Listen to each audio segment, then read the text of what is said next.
Good morning students. In this lecture we will discuss the pure line selection. Last हमने किया था mass selection और इसमें pure line selection में जो main steps हैं जैसे आप देख रहे हो डायग्राम में, first is the first step है selection of individual plants from the genetically variable homozygous population और second में है visual evaluation of the individual plant progenies and third one is the yield trials.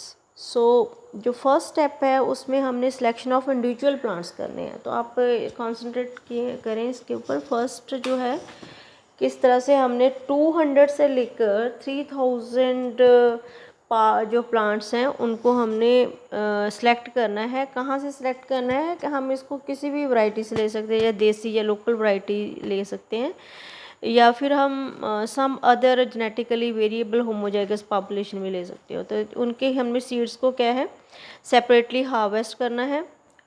This is desirable to grow the variety from which selection is to be done. So selection किस variety से करनी है ये जो है important step है. तो इसमें हमने जो फर्स्ट ईयर में है, जो फर्स्ट स्टेप है फर्स्ट ईयर में हम कर रहे हैं, तो इसमें हमने क्या ध्यान के रखना है कि प्रॉपर स्पेसिंग जो है इंडिविजुअल प्लांट्स कैन बी जो इंडिविजुअल प्लांट्स की प्रॉपर स्पेसिंग ऑब्जर्व करनी है और उनको हमने एवेलुएट करना है. तो अगर इंडिविजुअल प्लांट नहीं एवेलुएट कर पा रहे हैं हम, या नहीं आइडेंटिफाई हो रहा है, तो इंडिविजुअल हेड्स और स्टेम्स जो हैं उनको हमने सेलेक्ट करना है. सेलेक्ट करने के बाद जो नंबर्स ऑफ प्लांट्स है सिलेक्टेड है, that is depend upon the breeders. Plant breeders क्या चाहता है, however it should be kept in mind that the selected plant will be homozygous. अब जो सिलेक्टेड प्लांट है होमोजाइगस कैसे होएगा, ये लास्ट लेक्चर में आपको मैंने बता दिया था कि हमने किस टेस्ट लगाकर हम बता सकते हैं कि ये होमोजाइगस है. So all the genetic variables will be between the selected plants.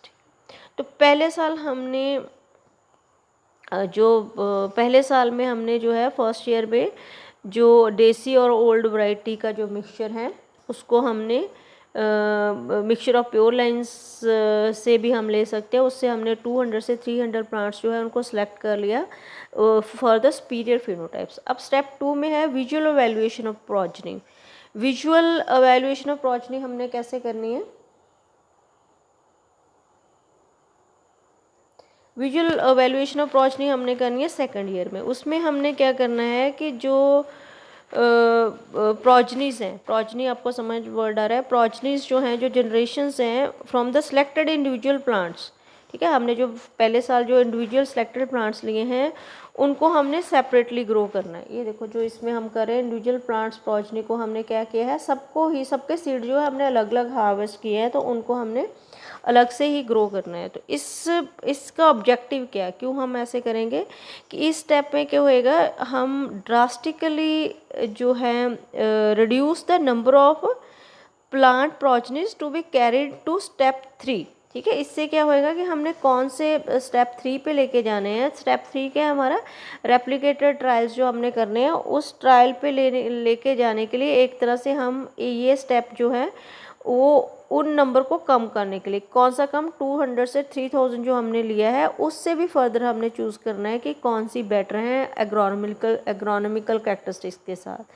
सो इसके लिए हमें काफ़ी टाइम चाहिए, फंड चाहिए, लैंड चाहिए, लेबर चाहिए. तो जो प्रोजनीज है जो वैल्यूएटेड हुई है विजुअली, जो प्रोजनी हमारे पास हुई हैं, जो पुअर वीक एंड डिफेक्टिव प्रोजनीज हैं उनको हमने रिजेक्ट कर दिया है.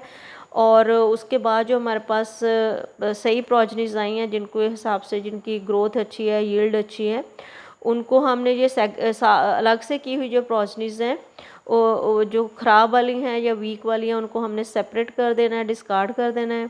डिस्कार्ड का रूल आपको मैंने बताया था कि 25% से ज़्यादा हम डिस्कार्ड नहीं कर सकते हैं. और जो सिलेक्शन होगी प्लांट टाइप की, वो प्लांट हाइट पे होएगी, ग्रेन की टाइप कैसी है, उसका एयर कैरेक्टरिस्टिक क्या है, फ्लावरिंग क्या है, मैच्योरिटी क्या है, और सबसे ऊपर उसकी यील्ड क्या है. तो ये जो हमने कैरेक्टरिस्टिक को अपने माइंड में रखना है। उसके बाद हमने क्या करना है, थर्ड स्टेप पे आना है। इस इंडिविजुअल प्रोजनी के बाद हम किस पे आ गए, थर्ड ईयर में। थर्ड ईयर में हमने प्रीलिमिनरी यील्ड ट्रायल करने हैं। प्रीलिम यील्ड ट्रायल जो है उसमें हमने जो सिलेक्टेड प्रोजनीज हैं, ठीक है, उनको प्लांटेड करना है प्राइमरीली जो प्रीलिमिनरी यील्ड ट्रायल के लिए। तो इन्फीरियर प्रोजनीज को हमने फिर से रिजेक्ट कर देना है। तो थर्ड स्टेप ने हमने जो है इसको हमने स्टेप 3 को हम रेप्लिकेटेड ट्रायल भी बोलते हैं, ठीक है। रेप्लिकेटेड ट्रायल में हम क्या कर रहे हैं, थर्ड ईयर में हमने क्या करना है, जो seed from the individual plant progenies जो हमने लिए हैं उनको हमने रेप्लिकेटेड ट्रायल मतलब एक जैसे हमारे पास सपोज 2000 सीड है, तो हमने जो है 2000 सीड्स के जो फील्ड हैं उनको हमने रेप्लिकेट करना है। रेप्लिकेट मतलब 2 उसके ग्रुप जो है वो लगाने हैं हमने। They are grown in an unreplicated trial. तो बेस्ट वैरायटी ऑफ क्रॉप जो है यूज्ड एज ए चेक, उस जगह पे जो भी एज ए चेक के साथ हमने कंपेयर करना है। It should be planted at a regular interval, जैसे आफ्टर एवरी 20 to 25 प्रोजनीज जो है उसके बाद हमने उसको ग्रो करना है। तो उसके बाद हमने कंपैरिजन करना है। So if enough seed is available, ठीक है, a preliminary yield trial should be conducted. अगर जो प्रीलिम के लिए हमें जो है सीड जो अवेलेबल है तो हमने इसको इस टेस्ट को लगाना है। तो उसके बाद सिलेक्शन जो है वो फिनोटिपिक कैरेक्टरिस्टिक्स के बेसिस पे ही हमने करनी है, क्योंकि हम जीनोटिपिक कैरेक्टरिस्टिक्स तो यहाँ पे नहीं देख सकते। तो द मेन ऑब्जेक्टिव जो है यहाँ पे भी इस स्टेप का भी मेन ऑब्जेक्टिव है reduce the number of progenies to 1 और फ्यू। मतलब हमने अब जो है और प्रोजनीज में जो है सिलेक्शन करनी है। तो इसमें हमारा जो फोर्थ ईयर है, ये जो है फोर्थ से लेकर हमने फोर्थ ईयर हमने क्या करना है, फोर्थ ईयर में फिर रेप्लिकेटेड प्रीलिमिनरी यील्ड ट्रायल ही करने हैं।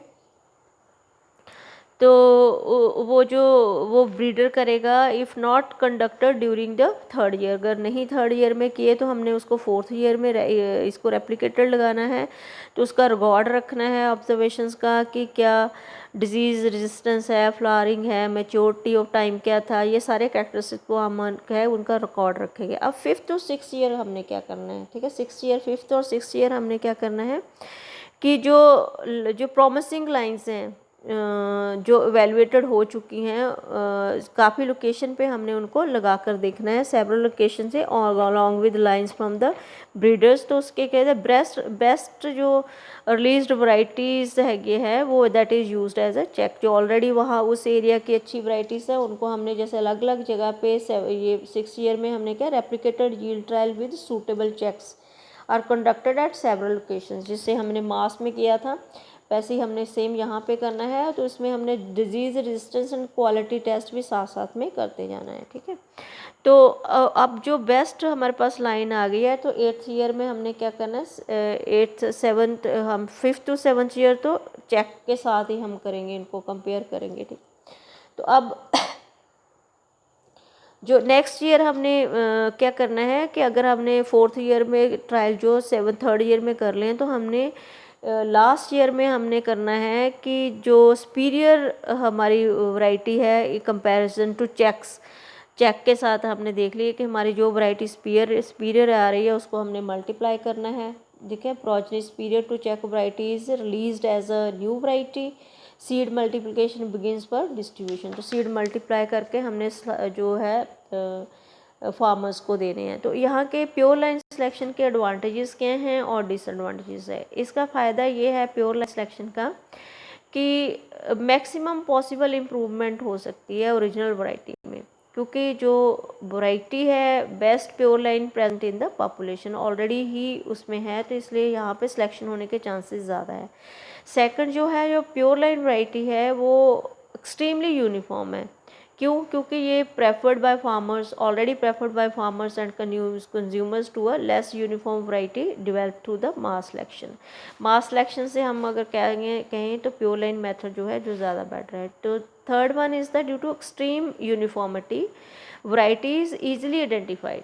इन द सीड सर्टिफिकेशन प्रोग्राम में हमें सर्टिफिकेशन इजीली इसकी मिल जाएगी। और डिसएडवांटेज क्या है कि जो वैराइटीज़ प्योर लाइन सिलेक्शन से डेवलप करते हैं उनमें wide adaptation and stability in production जो होती है वो पॉसिबल जो पोजेस्ड बाय द लोकल और देसी वैराइटीज़ जो है from which they have developed comparatively जो है इतनी नहीं होती जो देसी और लोकल वैराइटीज़ की खुद की होती है, क्योंकि वो बहुत सालों से ऑलरेडी वहाँ पे पड़ी हुई हैं। तो जो प्योर लाइन सिलेक्शन है उसको ज़्यादा टाइम चाहिए, स्पेस चाहिए, एक्सपेंसिव चाहिए in compare to mass selection के लिए। और जो इम्प्रूवमेंट है depend on the genetic variation present in the original population. And last is the जो डिसएडवांटेज इसका है कि जो ब्रीडर है, प्लांट ब्रीडर है, they have to develop more time to pure line selection than to the mass selection.